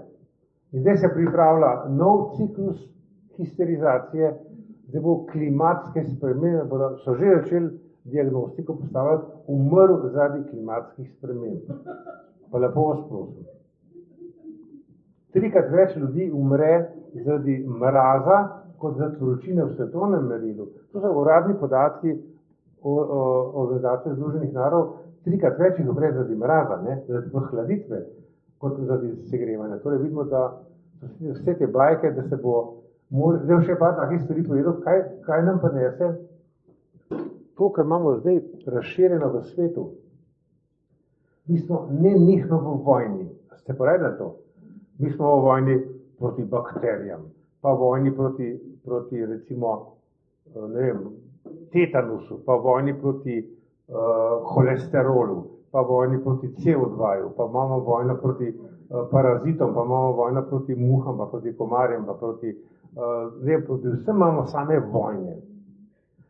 In če imamo mi vojaško dikcijo, pa če nam vceplja vojaški način razmišljanja, moramo nekaj vedeti, da če ti hočeš nekoga prepričati, da smo res v vojni, moraš zelo natančno definirati sovražnika. Torej moraš vse ostale parametre negirati in samo fokusirati vse na enega sovražnika. Tizga pa treba zahati pa ta, njega se demonizira, in ko vemo, kdo je, zdaj ga ne pa uničiti. Bom povedal primer, ki smo ga doživeli v ne načinu v Domžalah, ampak to se skozi ponavlja v celi Sloveniji. Torej, mi smo hudo sušo, vsi, v tem delu sveta. Suša je nastala zaradi porušenih ekosistemov, to o tem malo več kasneje povedal, ampak gledajte, kaj se je zgodilo. Suša je bila in nihče se ni ukvarjal s tem, kdo je reguliral reke, pa zakaj so reke regulirane v odtočne kanale, zakaj industrija izčrpava podtalno vodo, pa nas recimo nekaj 10 milijonov kubikov letno se izčrpa vode podtalnice, ker industrija potem pretoči v reko, ki jo odvaja iz države ven. Upad podtalnice je bil za 15 metrov, ker je podtalnica tako padla, ni več kapilarnega dviga iz podtalja na do površine, zemlje zgubijo stik s kapilarno vodo, kajti glavni vir vode za rast rastlin ni dež, ampak je so tla. Če je podtalnica visoka, se rastline od spodaj zalivajo. Tudi če gor suša, lahko še vedno preživijo. Torej vidimo, da in potem imaš, vse to je negirano, torej nihče ne reče tisto, kar so meritve pokazale. Regulacija rek prinesejo dvig morske gladine. Seveda reka hitro odteka, ker je pritok rečne vode močnejši, kot je izparevanje morja, se more dvigne. Klimatske spremembe, CO2. Podtalnica pade, nobene meri, suša je, klimatske spremembe, CO2. Imamo demonski plin, neviden brezbarven pomen okusa, ki vse povzroča. Torej vse je zreducirano na en sam samega grešnega kozla. Narava pa čisto drugače deluje, narava ne deluje, se prej rekel, da tukaj ni mene metrike, ne se številka ne ukvarjati, pa meriti neke kubature, pa neke, vedno moramo nekaj gledati. Mi imamo na tem planetu, pa na naši družbi imamo ekonomijo neomejene rasti. To pomeni, da neomejeno rast pa poganjajo obresti. Dokler se mi ne bomo znebili te ekonomije, ki je ekonomija rakavega tkiva, kajti edini rak, ki ima v konceptu neomejeno rast, v naravi tega ni, nobeno tkivo, nobeno bitje, nobena celica, noben virus, nobena bakterija ni stvari, ki imela neomejeno rast. Mi smo postavili ekonomijo neomejene rasti in ta ekonomija neomejene rasti požira, uničuje ekosisteme. Ekosistemi smo pa, jaz sem prej naredil malo daljši sprehod skozi geološko zgodovino, da smo videli, kako rastlinje popravlja, pa vulkani, kako popravljajo, kakšna bilansa se spreminja, da lahko življenje na tem planetu preživi. Življenje ustvarja klimo in klima ustvarja življenje, gre za interakcijo. Torej, če mi to zreduciramo in abstrahiramo vse parametre in vse preložimo na neke modele računalniške, ne, ki simulirajo neko naravo, lepo vas prosim, da ni kompjuterja, pa da ni programera, ki bi, oprosti Marko, ki si programer, ki bi lahko vse parametre, ki nihajo upoštevu, jih vnesel računalnik, pa tudi to največji kompjuter na svetu, vedno bomo nekaj pozabili. Pa še nekaj je, če je zadeva tendenciozna, če znanost nima ugrajene samo kontrole, nekateri znanstveniki bi se mogli sami nadzirati, končno se nekoč, če je nekdo klato neumnosti, so v lep skuči vsega, pa ti sedeš. So mu dali kontradokaze na mizo in se še šli, kdo bo prav. To je napredek znanosti. Če imaš pa cenzuro, kot je danes, če imaš brezumje, ne, če nenehno smo v neki vojni, nenehno imamo nekega sovražnika, ki ga je treba premagati, nenehno imamo mobilizacijo, nenehno vsak tisti, ki se upa razmišljati svojo glavo, je obsojen, da je pristaš ravne zemlje, pa da je pristaš teorije zarote, pa da je neizobražen Balkanc, pa da je, skratka, da je nevaren družbi, ker je sebičnež, ker sniki svoje tuba, ker ne verjame v veliko, vsemogočno, edino resnično, edino posvečeno znanost, ki je skozi COVID histerijo, ker zdaj bo klimatska histerija, boste videli, kaj smo ustvarili, terapevtsko državo, pa politično medicino. Torej, politična medicina je tista, kjer niso več zdravniki tisti, ki vodijo raziskave, ampak farmacija usili resnico. Če moramo biti to pozorni, da tisto, kar rabijo zdravniki, niso večje plače, ampak to, da stroka dobi nazaj svoj ugled, kar je imela, rabi družbeno podporo, da se osvobodi zatiralskega jarma farmacevtskega kapitala. Farmacevtski kapital je posilil medicino, to je posilstvo, to je incest. Torej, farmacija se je razvila na nedarih medicine in na koncu zdaj posiljuje medicino z največjim incestom te zgodovine in žrtve smo vsi mi, ki smo v tem sistemu. To je bistveno za rešitev planeta. Ni to, kar delajo te nori mladi, ki so zapeljani kot neki eko-fanatiki, eko-fundamentalisti in ki mahajo s to gret okrog Boga punčko, ki se jo zlorabili, tako se tudi noso posilili, dobesedno. To dekle je zdaj polnoletno, nažalost, in jo spet vlače okrog. No in hočem povedati, da to gre so privlegli zato ven, ker ta stare niso mogli dovolj zastrašati s klimatsko temo, so pa deklice dali na medije, bo pa ona nagovorila mlade, bodo pa mladi imeli te petke za klimatsko urejanje, in potem bodo pa ta stari prisili, da bodo ta mladim prisluhnili. Čista perverzija. Čista perverzija, kako je, to je zloraba otrok, to besedno, in videli, kako se bo scenarij odvijal naprej. Skratka, gre za to, da še enkrat ponavljam, moja glavni motiv, da sem to temo sploh kjerkoli odprl, pa jo bom odprl še, je to, da odpremo razpravo in da vrnemo nazaj znanost na to, za kar je ona nastala. Nastala je kot v bistvu neko žlahtno sporočilo človeštva, da je možen napredek, da se moramo o tem pogovarjati, da znanost napreduje s tezo in protitezo, z hipotezo in protihipotezo, da so vedno bili konflikti med znanstveniki in to je to vodilo, da sem prej v štartu prebral tisti odlomek od pa že drugo.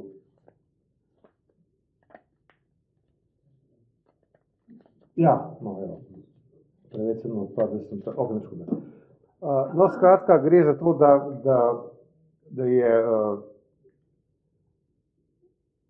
premisa tega je to, odprti razpravo, pogovarjati se o teh stvarih, ne pristati na tabu teme, ne pristati na to, da je samo ena resnica, ne pristati na dogme, ne pristati na pranje možganov, pa na žaljenje, vsakega drugačnega mislečega, kajti To je zatiranje enostavno zdrave pameti človeka, kajti pa ne pristati vedno na neko izračunavanje, še najmanj pa to, da nam bodo digitalizirali naravo, da sem že prej rekel, kajti digitalizacija človeka in tudi uničevanje obenem narave.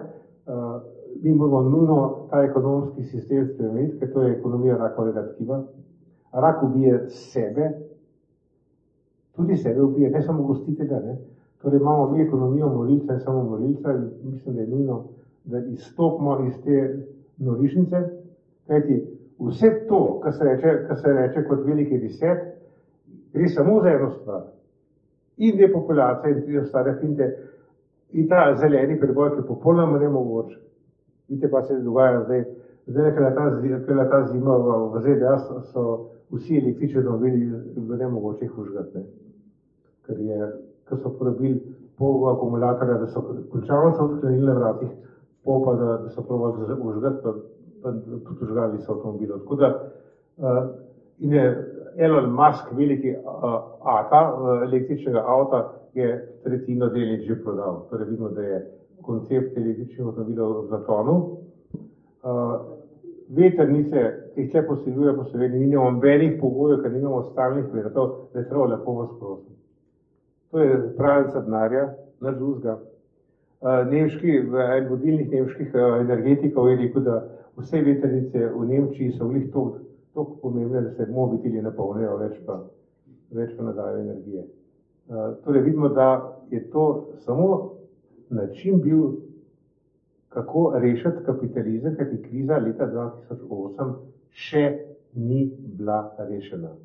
Samo pokrilo se je, mi smo z lastnih žepov financirali propadle banke tudi pri nas, med 5 in 6 milijard denarja so nam pobrali žepov, bankirji so imeli še več plače kot prej.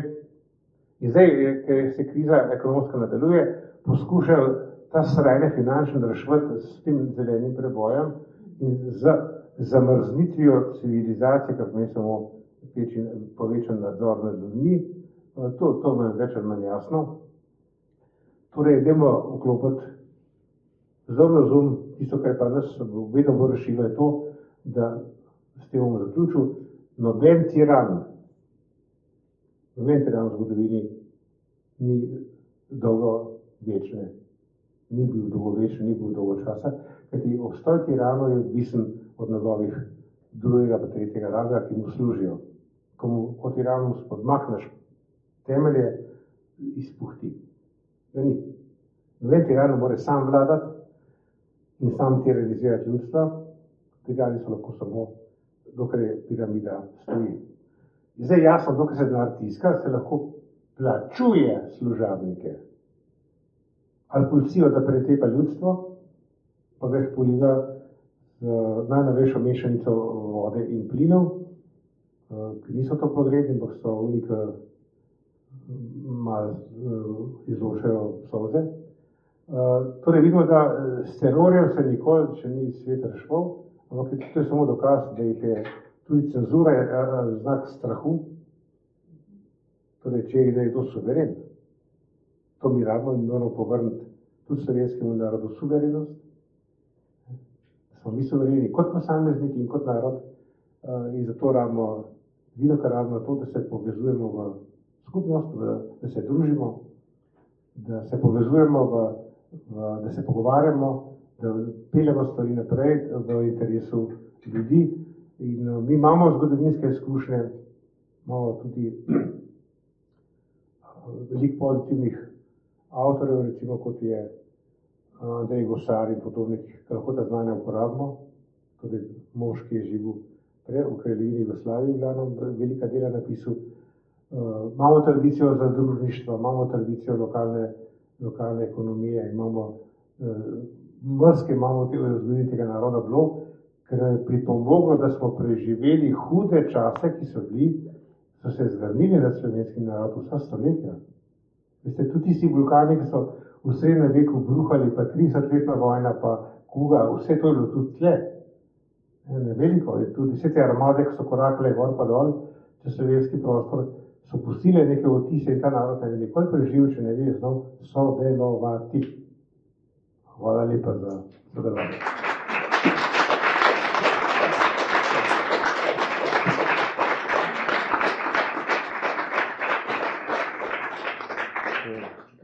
No, še lahko sem par stavkov še do konca. Spet imamo nihanje, evo, tle imamo srednjeveško toplo obdobje. Ja, Josip. Te pa da lajse več, kako je temperatura nihala, vidite, nekako do tam minimum 1850, zdaj se pa dviguje. Prej. Tle imamo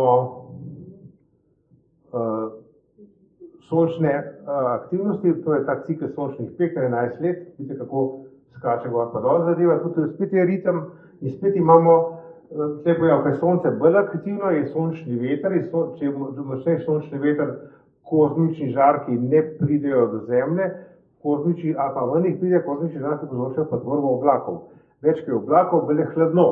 Če bi koncentracija oblakov narasla za 4 do 5 odstotkov, smo v ledeni dobi. Tukaj smo odvisni od koncentracije oblakov in tle sonce garant, da nam zadržuje kozmične žarke. Naprej. Evo, to so pa te zdaj, ta cikl, 400-letni, zgodovinski, kako je ta Maunderjev minimum, tam mrz srednjeveški in od njega, ko se počas zadeva spreminja naprej. Evo, tole imamo sončne pege, pa gibanje sončnih peh, ok, naprej. Evo, tle imamo pa to je zanimivo, ta koncentracija CO2-ja, vedno je zamik, približno 600 do 700 let, ko se začnejo, torej zamik za ogrevanjem, sedanji porast, lahko porast CO2 v tem času je posledica srednjeveškega ogrevanja in do pred 700 leti. Vidite, tudi ta je zamik v zelenem, to je CO2. Prej. No, to imamo, tu spet nihanje, vse v naravi je v sinusoidah. Prej. To imamo povezavo pa oblačnosti, solarne radiacije in kozmičnih žarkov, to sem prej nekako povedal. Zdaj imamo vse, vidite, kako je to sinhronizirano, spet kako se vse tri funkcije povezujejo, spet pa novo sinusoido. Prej.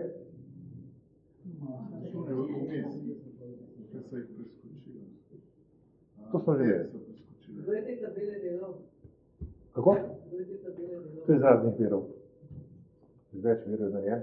No, tle imamo tudi ta zamik CO2-ja, še en prikaz, kako je CO2 približno zamažen. No, tle imamo pa recimo zgodovinsko obdobje, to je holocensko, imamo egiptovsko ohladitev, akadsko ohladitev, v bronzski dobi tudi nekaj ohladitev, v Dark Ages, ki smo imeli pa malo nadelano. Torej vidimo, vse, kar je pod to absciso, so le ohladitve v teh 400-letnih ciklih, ki pravijo zgodovinski cikl. Evo, spet imamo ritem, to je izotop kisika 18, merjen na planktonskih foraminiferah, spet je v ritmu. Spet imamo, evo, te imamo pa do 700 let nazaj, to so v bistvu tudi ledene dobe, kako se lahko jih preštejemo, kako so nastajali. Prej? To pa to je bilo. Jadnač, vprašanje, Če bo dokšno vprašanje. Kaj mislite o usekanju gozdov? Kako? Kaj mislite o usekanju gozdov? Ja. To, kar se dogaja v Amazoniji... Ne, pri nas. Tivoli. Ja, generalno pravilo je tako, če nekdo reče, tele bomo posekali 2 hektara gozda ali pa 100 dreves, pa jih bomo tam nasadili. To je čist natek, čista laž. Ker vedno je treba lokalno gledati, vse posledice se lokalno dogajajo. Mi ne moramo se tako to lažati, če bomo nekaj posekali, pa bomo pa čez nujno stran hriba pa toliko dreves posadili. Tukaj je ekosistem porušen. Če je vodni režim porušen, mi moramo vedeti, da je najtežnejša povezava med vodnim režimom pokrajine in gozdom. Naš profesor Mnišek, znameniti gozdar, nažalost pokojni, je to misel izrazil, reka teče skozi gozd. Torej, najtesneje povezano, če imamo mi star gozd drži vodo s svojim koreninskim sistemom, mladi gozd je pa porabnik vode, pa črpa izpod talja in izpareva v zrak. To je ena stvar. Druga stvar, ki je pomembna, gozdovi privlačijo oblake. To je še ena stvar, ki jo ne upoštevajo ti modeli. Ne. Torej, vi veste iz biologije, ne, da ko rastlina transpirira, ko črpa vodo, to voda izpareva na vrhu, ne, skozi liste ven, nastane ta podtlak in ta podtlak se kaže tudi to, da je v tisti pokrajini, kot je gost, pritisk pade. In nizek pritisk pomeni, da bo iz strani, kjer je pritisk višji, bodo pritekale zračne mase nad gost, gost dobesedno črpa, strka v oblake k sebi. Zato da je gozdna pokrajina bolj vlažna, ima več padavin, ne, zaradi ravno tega razlika v pritiskih. Torej, barbarstvo na drevesi se dogaja na veliko v Sloveniji, moram povedati. Ne. Nihče ne čuva starih dreves, ki so osnova enega ekosistema, ven se jih meče kot neko nepotrebno gošo, ne. In potem se sedi neke rugobile, ne, ki jih pol obrežejo do neprepoznavnosti. Ne. To, kar se izvaja ta kriminal nad drevesi v naseljih, ki so obžagana na neke kupe, to so invalidi, drevesom ne pustijo, da bi umrla naravne smrti, enostavno jih obžagujejo nenehno, jih pohabljajo nenehno, iz njih delajo nakaze, to ni več drevo. Ne bi slučajno kakšna rejca na avto padla, ker to je bila pa katastrofa. Ne? In podobne zgodbe, tako da, veste, drevesa se vedno bolj umikajo z gozdov, ker jih človek briše. Je še ena velika napaka, mimogrede, vse te neskončne asfaltirane površine ne preprečujejo odtok vode iz atmosferske vode v talnico. Ta voda gre v kanale, pa odteka v prvo reko in gre na Hrvaško, ne, ali pa preko Soče v Italijo. Moramo asfaltirane površine prevrtati, da bo voda pronicala v podtalnico. Ne, to so ogromne površine, ker meteorna voda nima stika s podtalno vodo. Zato nam podtalnica pada. Mi imamo v Sloveniji negativno vodno bilanco in to je najtesneje povezano z drevesi. To so hotel zaprt krog. Ja. Ena stvar je zanimiva, ne, globalisti pravijo, manjša poraba CO2, v bistvu pa že 30 let delajo na tem, ne, da nobena država ni več samooskrbna. Ne. Se pravi, mi dobivamo hrano iz vseh živih držav tam od Kitajske naprej. Če bi res oni hoteli narediti, bi lahko rekli, vsaka država naj se pridela 90% hrane svoje, pa ni transporta. Ne. To se pravi, tu se spet jasno vidi, da je to sam bla, ne, in da na tem praktično nič ni.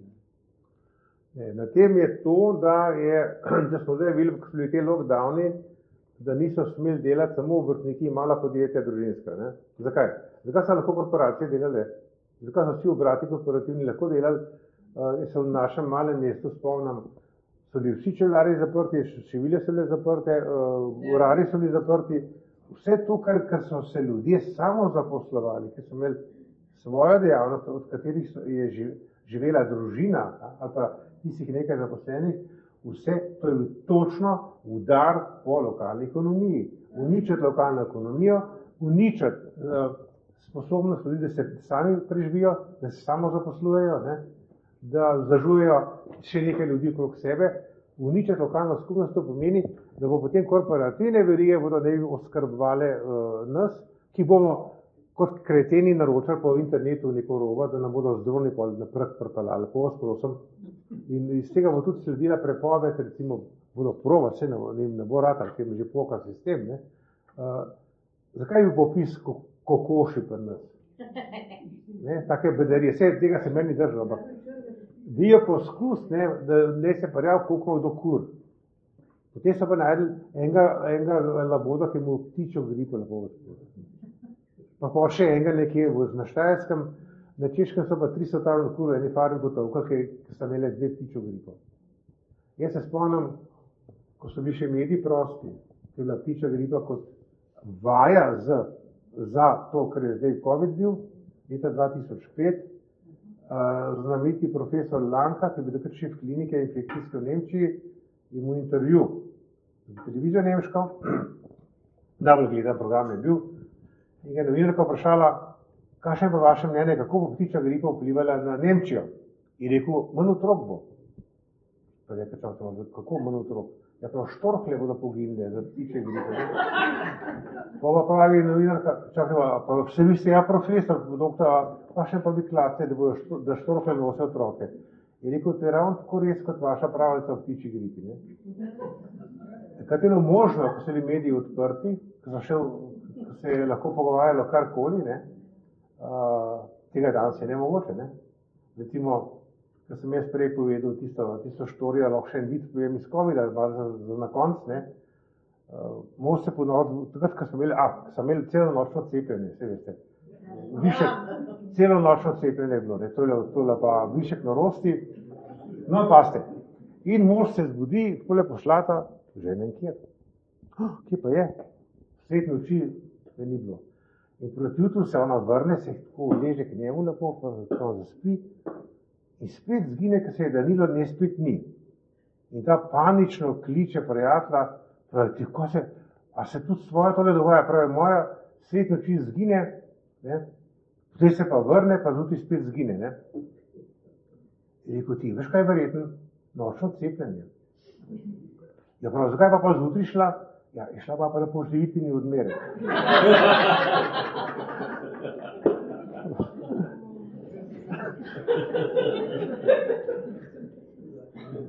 To je ljudska, ni. Daj še kaj vprašati, Imamo še caj 15 minut, pa nas ven vržejo. Jaz bi vprašala, kar iz naslova bi izhajala.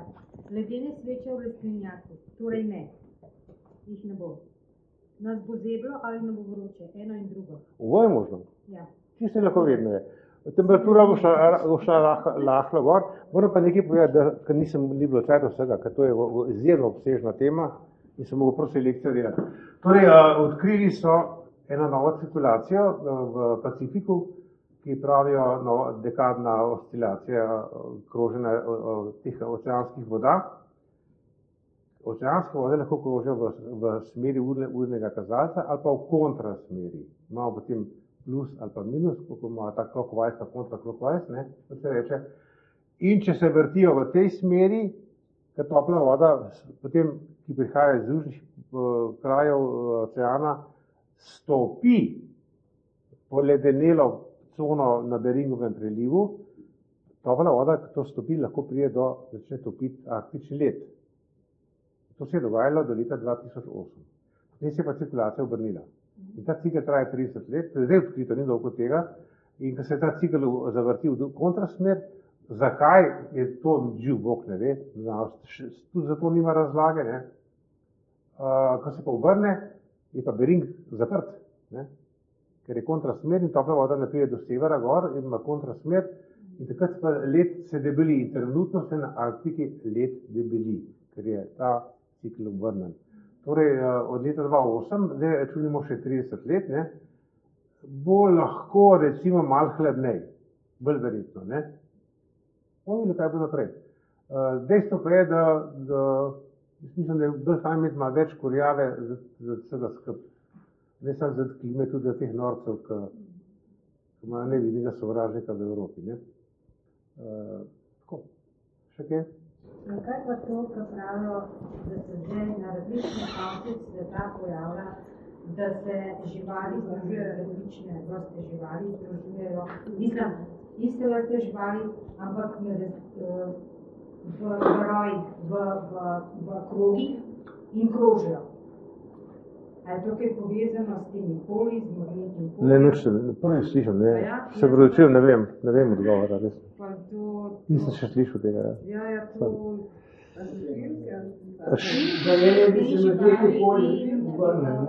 Ja, ta menjava polov ne je bila, to so geologi odkrili v sedimentih, ne je bila na vsakih 700 000 let obrat polov.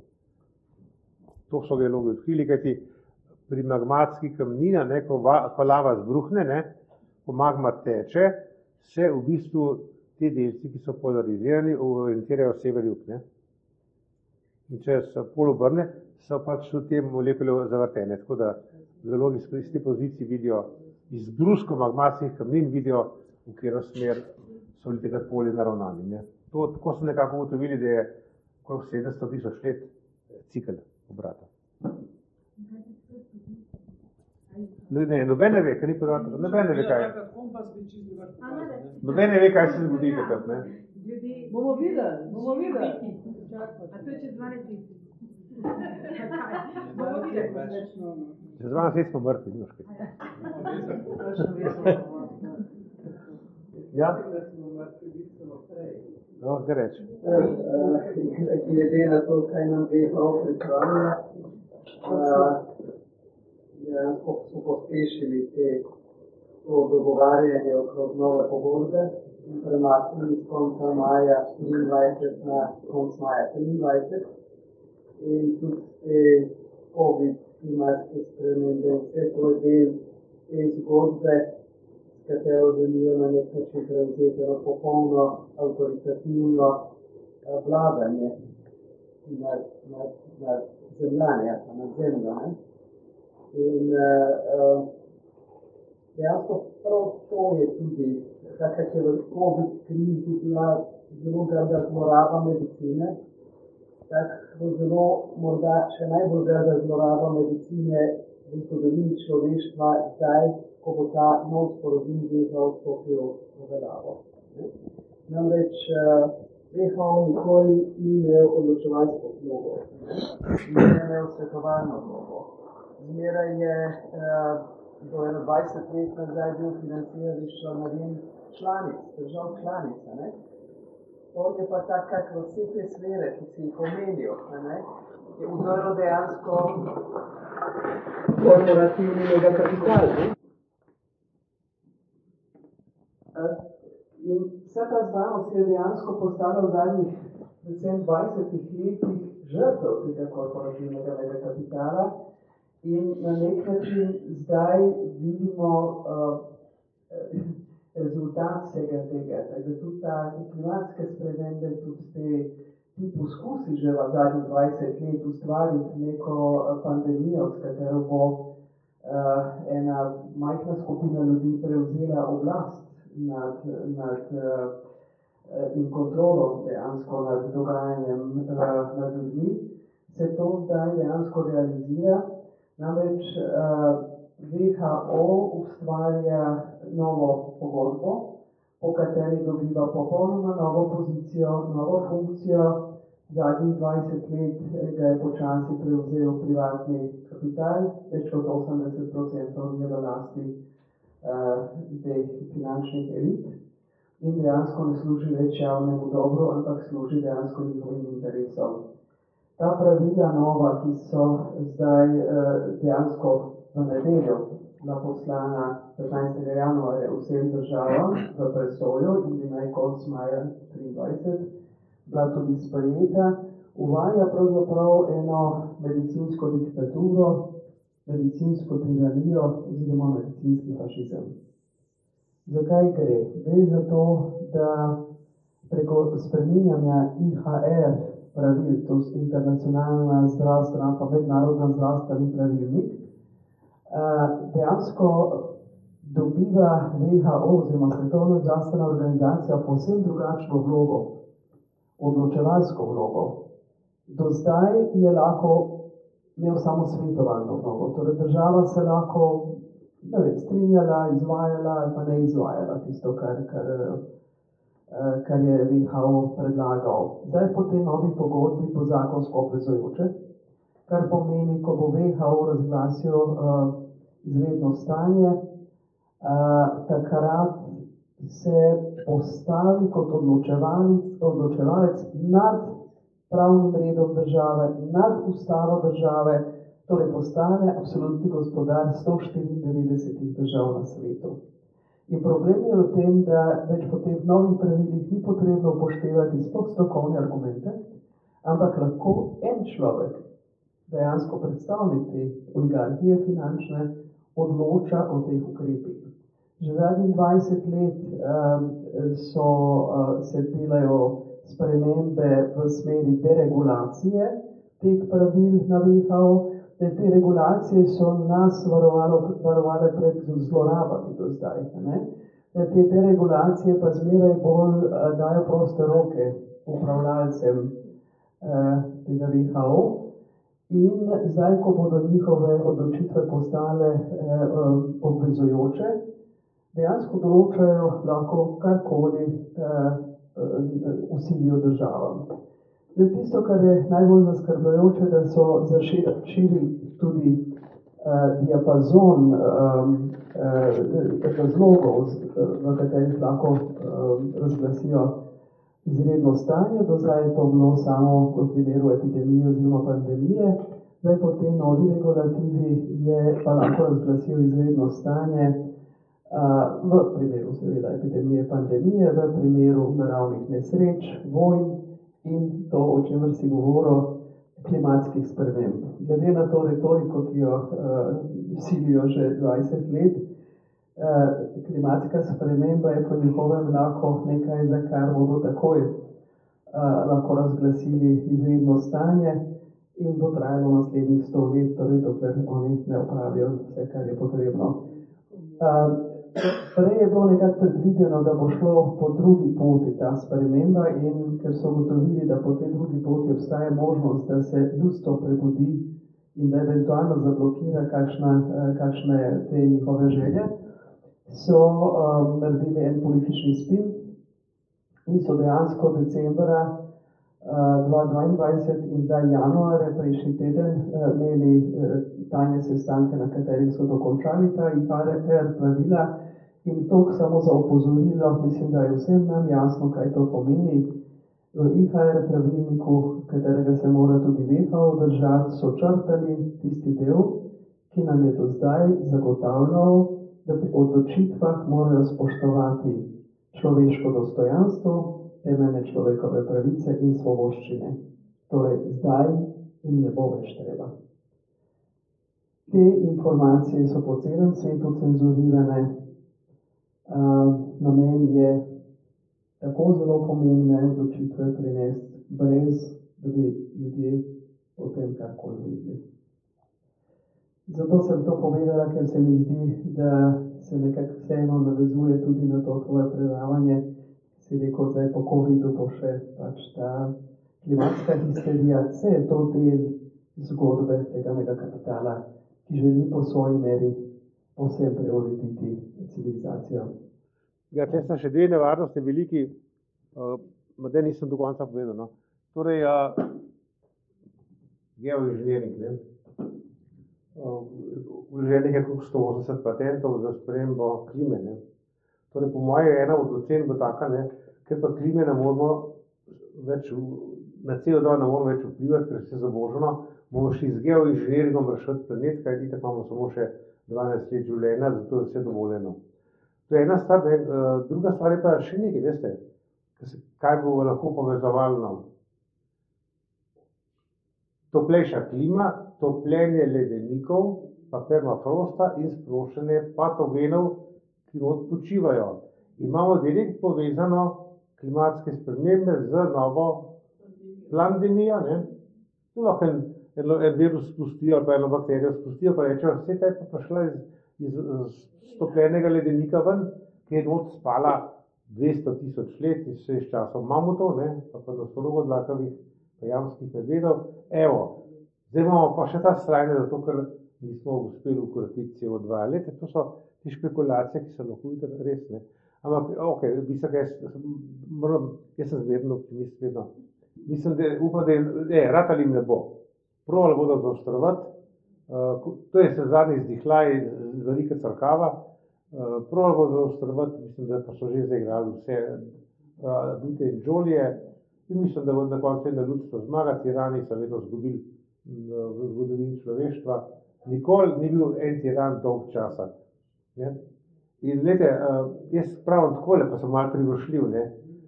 A si predstavljate, da ste vi bogataška ima 200 milijard dolarjev, pa ste stari 85 let. Ja, bemo sunce zajemali to, ne. Pa vsak milijarda boš umrt. In te nareš nobena medicina več, ne. To je tisto, kar je še edin pošteno, da svet narava deluje, ne. In tukaj ne moš, ne, zdaj, verjetno so v tem strahu pred smrtjo, kad je tam ti lahko okoli zbajte jim že, veste, okrog tistih vil, ki imajo 5 bazenov in 28 kopalnic, ne, lahko cel alkohol, ne. Zdaj, kako bi se lahko rešili, da bi tiste bolne možgane preklopili na računalnik, telo bi itak pozagnil, ampak njihov bo večno živo, pa ste je to. In to je ta obsedenost z večnim življenjem. To je to.